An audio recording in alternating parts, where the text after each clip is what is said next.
Welcome to SaaS Reality, a podcast where two budding founders talk about their businesses. Join Simon and Dean to find out what it really takes to build, launch, and run a SaaS product.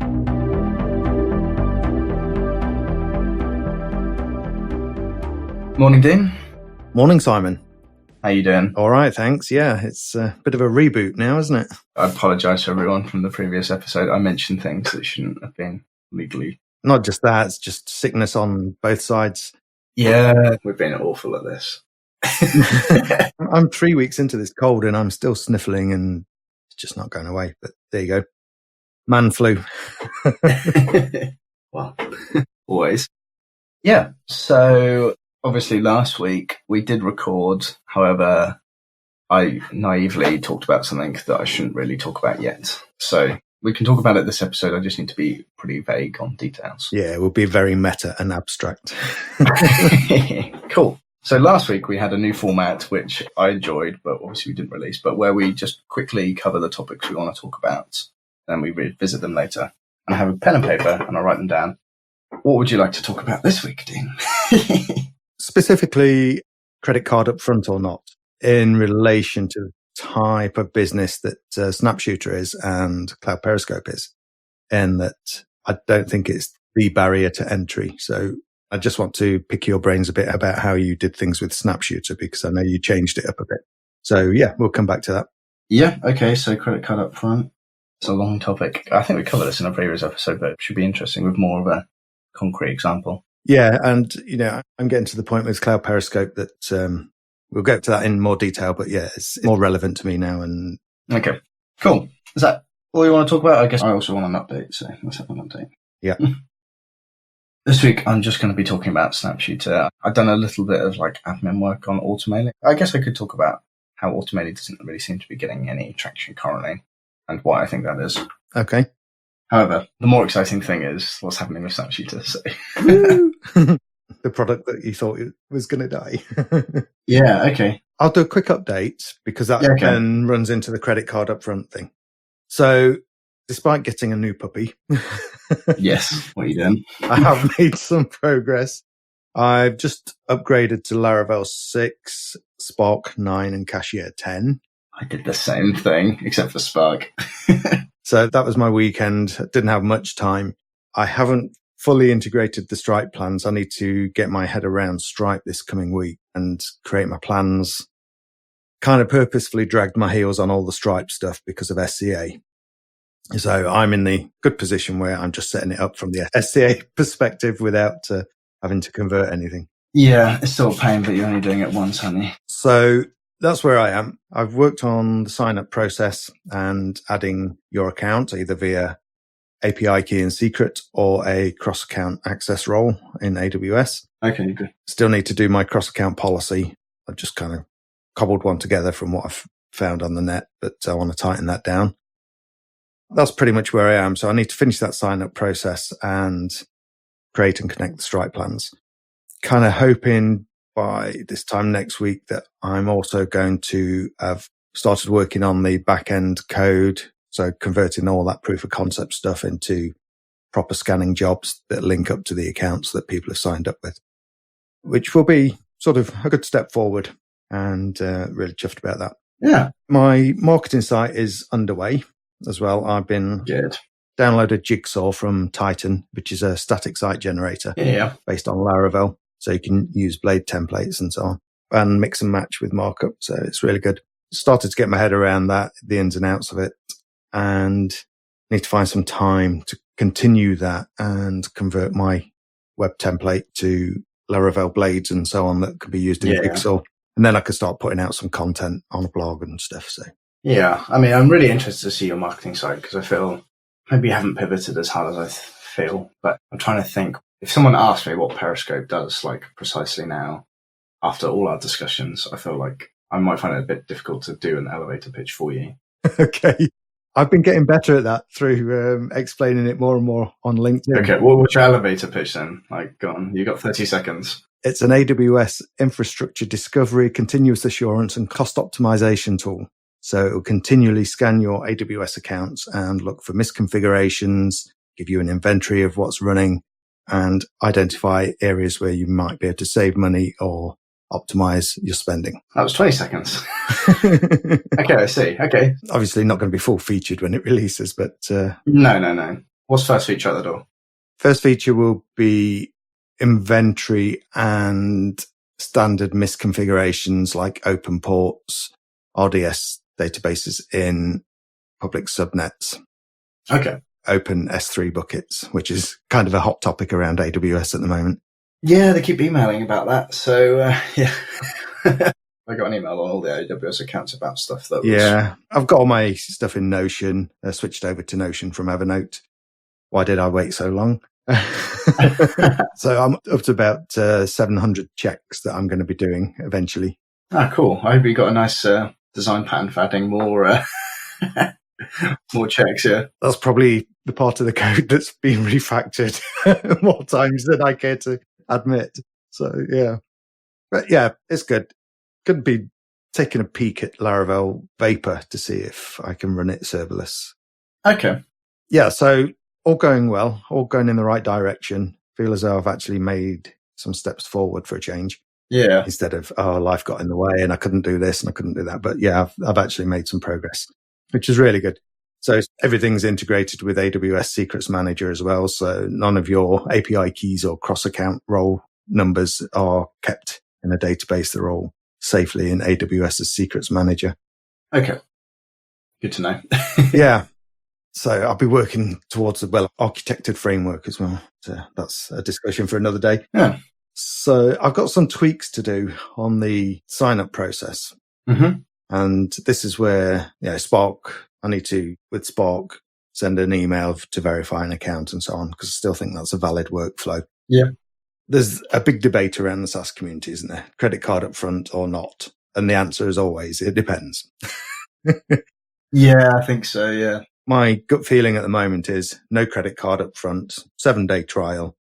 All the competitors do 14 days, but that's them. I don't care. I'm going to do 7. I might even do a $1 7-day trial later on, just to get rid of the tire kickers. And I'm thinking no credit card up front because I've already got a barrier to entry, which is to give me access to your AWS account through either a role or API key. Yeah. And if I ask for a credit card up front, that's kind of going to add 2 barriers, and it's not going to allow the techies to evaluate the tool before recommending it to management. Do you have a free plan? No. No, okay. Because that's also a contributing factor. I think you also probably desperately need to get a few users in anyway. And possibly after a couple of months, you could always change to put a card in the way. Yeah, I did think about a free plan for small agencies that may just run a couple of servers with all their clients hosted on it and things like that. I can tell you the arc of the story for Snapshooter. Yeah, please. I signed up with very cheap plans to start with, ranging from £2 up to £20. And then in the first week, I changed everything to dollars. Okay. On some feedback. At this point, I required a card up front to register. You can even register without a card. If you're going to ask for a card, I would recommend getting registration details, then ask for the card. So you're at least collecting emails to chase. But I had a free plan as well. And then after a month or two, I went on Product Hunt, got a whole load of users sign up and some paid ones, still at these ridiculously cheap prices. And then I removed the free plan and had the card on the door and sign-ups. And I trundled along with that. I also increased prices, and after about 4 months, and you can see revenue just skyrockets, or it just goes up. There's like 100% growth in a month after recurring revenue without more people signing up. That was after what change, sorry? That's 4 months. I still cut up front, but I increased prices. Okay. And then the thing that really changed it from being a sub 1,000 to about $3,000 a month in recurring revenue was I added a free plan and I removed the card on the door. Right. Okay. I did both at the same time, so I can't tell you which one made the difference. But I removed the barrier to entry on both sides, and growth went up. So that's interesting. But again, I imagine my prices are a lot less than yours, and like the value is different. So yeah, I mean, if I was you, I would probably, just to try and get some people through the door, go with the easiest option available, and then add the card later, or I go with that, and then I would come up with a more complicated method in the future. I'd be more worried about getting out the door than optimizing this. Yeah, I am. Because you can think of all sorts of optimization things, like a free trial, but then like you get your first report and half of it's missing, or because you haven't provided the card, like provide your card, enjoy the rest of your 7-day free trial, and get the rest of the report, but please provide your card, etc., etc. The free trial will be limited as well, so it'll probably only do up to 100 or 1,000. Yeah, I guess it's your risk. I come in, I do 1 month, I bugger off. Exactly, because you will get a load of information that tells you how misconfigured your accounts are. You can go away and fix them, and you've not paid a thing. Have you thought about just annual billing or anything like that? Yes. Like severely discount annual billing? I have. Again, we're talking about optimizations that are way too far down the road, aren't we? Anything that isn't a credit card self-serve through Stripe will be annual contract. Okay, that's fine. But I just mean in terms of, I probably would get value from the product over the course of the year. Mm-hmm. But from like a point of view of, I've signed up and it's been a month, I could probably quit. And then maybe in 3 months, I could sign up again, do a month, then quit. Where, I don't know, it's difficult. Again, I would probably not worry about these things until you've got like at least 10 users. No, I mean, this is something for a future episode really to talk about. But I was more interested really in how you found people were about giving access to their accounts, i.e. giving you the API key and so on. What sort of hurdles you've hit with that and how you've overcome them? With DigitalOcean, because there's an OAuth process, quite a few people get to that stage and stop. So I don't know if they're tire kickers or like that's been a problem for them, but quite a few people stop at that stage. I send a couple of follow-up emails and leave it. I could probably look at the metrics and tell you. Yeah, be interested to hear those. But it's not that difficult to connect your DigitalOcean account. The biggest one is I get the more advanced users are worried about scope of permissions, which is a kind of a DigitalOcean problem because the API has like no permissions policies. It's either you have read access or you have read and write access. There's nothing in between. Yeah. Okay. So, but for you can't do like single click connections with AWS, can you? You've got to either provide keys or you've got to go into IAM and assign a role, haven't you? Or you can use CloudFormation, can't you, to do it? Yeah, that's right. That's what I'm looking at. I'm building up a CloudFormation quick stack. Okay, so at least I could click a link and then click run. Yeah, so they sign into their AWS console, switch tabs back to Cloud Periscope, click a link, and it runs a CloudFormation stack, which essentially creates an IAM role. Okay, I mean, it's not too much to do, but yeah. Or they provide an access key and secret. Yeah. Which I think a lot of people will probably do first because it's easier just to kick the tires on the app by doing that rather than tainting their account with a CloudFormation stack, so. Yeah. Okay. Yeah. So removing credit card up front because they've got this other barrier to entry. Yeah. I think is the way to go initially. I would personally focus on getting as many people using the product as possible and not be worried about conversion rates or trying to get as much money out of these people. Okay. I would just be trying to get them to use the product and get some actual paid users feedback. Did you actually do anything in terms of copy changes or anything like that around putting in your API key and everything will be okay, we promise? No, I only have a note that says why we need the permissions we need. Okay. Like justification, like we need this to be able to create and delete snapshots that we create. But I've left it, it's pretty much been like that since day one. Yeah, and something to talk about next week maybe is another thing is my free trial will probably identify cost savings, but not tell you what they are. But maybe that's a later optimization, just get some people in. And yeah, it's like I get people in, would not be worrying about any of this stuff until you've got like churn issues or anything like that. Okay. Knowing those metrics of how many people drop off at the API key enter stage, really, really interesting. So yeah, dig those out for next week. All right, I'll have a look. So I'm doing a big partner integration with Snapshooter. It should become pretty apparent soon. However, this has involved quite a bit of housekeeping from Snapshooter side.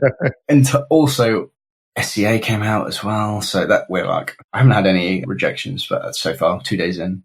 So I had to basically update Cashier to support the latest versions of Stripe because I was just miles behind, like a year and a half behind on the Stripe API. Right. Which also involved upgrading Laravel. So I basically did probably about 3 Laravel Laravel shift. 3 shifts to get from where I was to the latest version. Or I got to 5, whatever the latest 5 version was, and then 6 came out while I was doing some other modifications. So, and then I upgraded to the latest. But also cashier, and then because of this partner integration, basically I need to separate users and teams, and basically put credentials on teams. So I had to do that as well as a move. So I had to code all that in and the migration for that. Luckily, it turned out not the hardest migration in the world. And I think if I'd have coded a little bit smarter, it would have been even easier to do. And then after all of that, I had to bump up the PHP version. Right. So I ended up just making new servers and just updating to a much more modern hosting stack. Mm-hmm. And I'm now using the DigitalOcean managed databases and Redis and stuff. So giving them a go. Oh, right. Okay. Thought I'd use my DigitalOcean credits.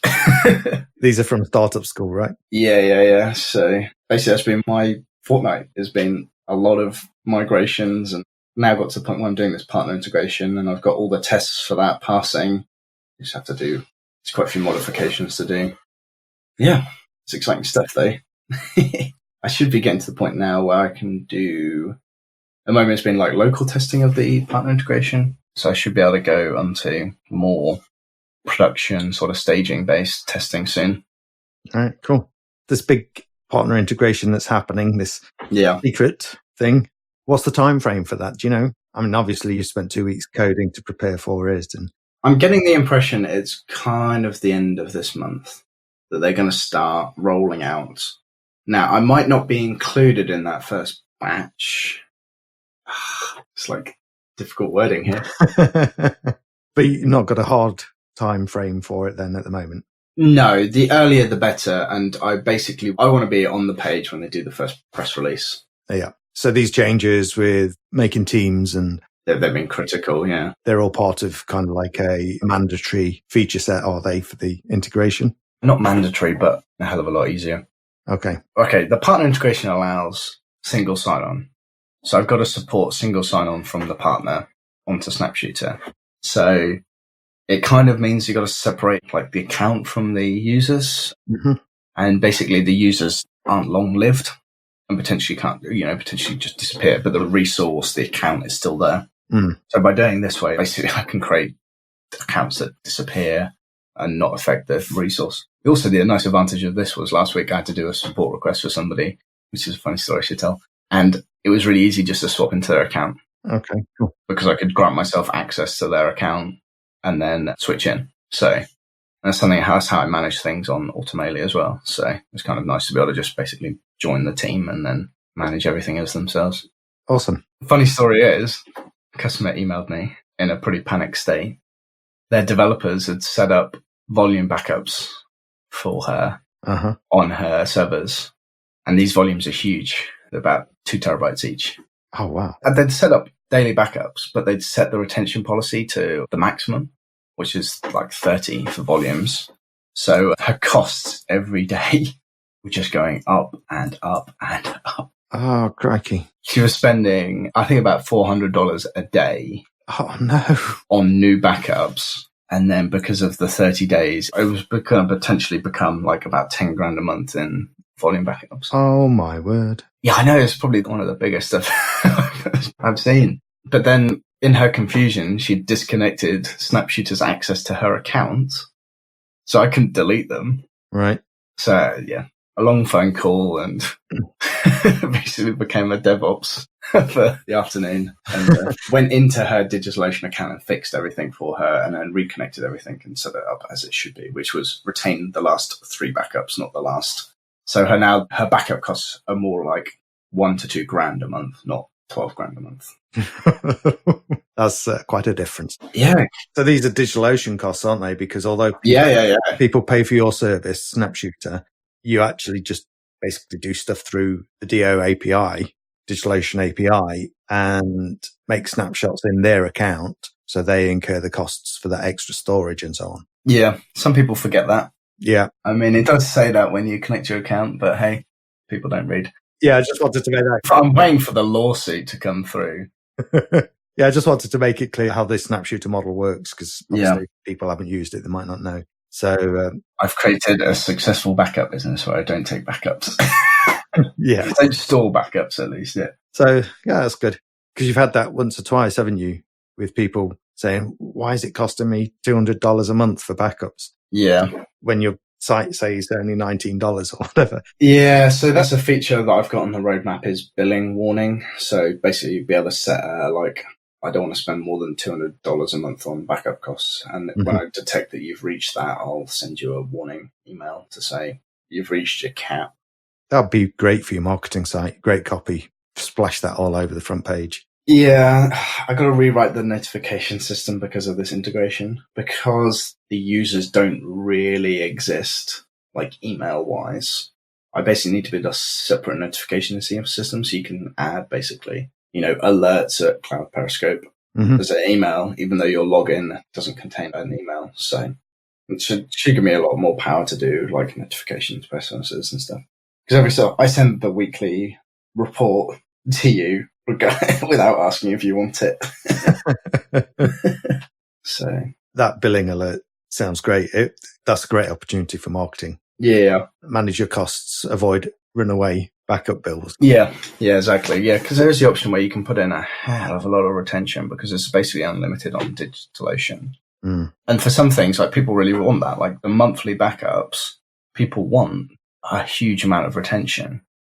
But I guess that's not too bad. That's only going to be like 12 a month. But then by the time you're talking like weekly, how many of the past weeks do you want to do? Do you want to do the last 2 years? Because if you've got big volumes or big droplets and then you're keeping like the last 104 backups, it's going to get expensive. So I've seen it in AWS with EBS volumes without a life cycle policy. And people have just got like 2 years worth of daily volume backups. Yeah. And although they're incremental, it soon mounts up. And, I've seen an account where 3/4 of their bill were just for the volume backups and not the running service. 3/4 of people's projects I see as RDS. So that's the other thing I guess I'd mention is I've removed AWS support from Snapshooter. It didn't really take off. It's still there. It still does the volumes, but I don't market it and there's no way to connect a new AWS account okay. to do it. Do you want me to disconnect my account then? I don't mind. You can keep it running if you want, but you can't add a new AWS account. So okay. I thought it'd be better to focus on the one. It hadn't really taken off. Only yourself and another couple of users had signed up to use it. I think it's a lot harder to market towards that audience anyway. And I guess more people on AWS are more in the like DIY camp. Yeah. Just a note for next week. I was chatting with a guy on LinkedIn, solution architect and AWS developer over in Jamaica, chatting with him last night. And got some really good feedback from him. So I'll talk about that more because it's like a feature that's going to be built in a bit later on. I don't see anyone doing it quite like I plan to. So it might be a differentiator as well. That could be good or bad. Yeah. So I'm going to ask a few more people this week whether they'd find that useful. Yeah. Okay. Cool. All right. Thanks for listening to the SaaS Reality podcast. Why not head over to saasreality.com and become part of our Slack community? If you have questions, you can email us at podcast@saasreality.com. And thanks for listening. Please give us a rating and review, obviously. Catch you later, Dean. Yep. Speak to you next week.